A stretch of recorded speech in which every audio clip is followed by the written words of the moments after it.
ব্যাগটা আমার বড্ড ভারী, কাঁধে বড্ড ব্যথা। একটু ছুটি দাও না মাগো, শোনো না আমার কথা। পড়ার আমার বড্ড চাপ, আর পারি না মাগো। এমন কথা বললে কেন তুমি বেজায় রাগো? সকাল থেকে সন্ধে হয়, সূর্য পড়ে ঢলে, পড়তে পড়তে ঘুম আসে মা, নাও না একটু কোলে। খেলার মাঠ হারিয়ে গেল ফ্ল্যাট বাড়ির কোলে। আমাদের তো ছোট্ট চাওয়া, সবাই কেন ভুলে? আকাশটা আজ বড্ড ছোট অট্টালিকার ভিড়ে। আমাদের এই শৈশবটা আসবে না আর ফিরে।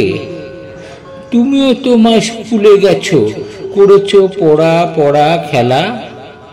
এমন করেই কি কেটেছিল তোমার ছেলেবেলা? পুতুল বিয়ে, রান্নাবাটি, খেলতে হরেক রকম খেলা। ঘর ভরা সব আপনজনে কেটেছে তোমার ছোটবেলা। ফিরিয়ে আমায় দেবে মাগো তোমার শৈশবটাকে? বুকের মাঝে রাখবো ধরে যত্ন করে তাকে।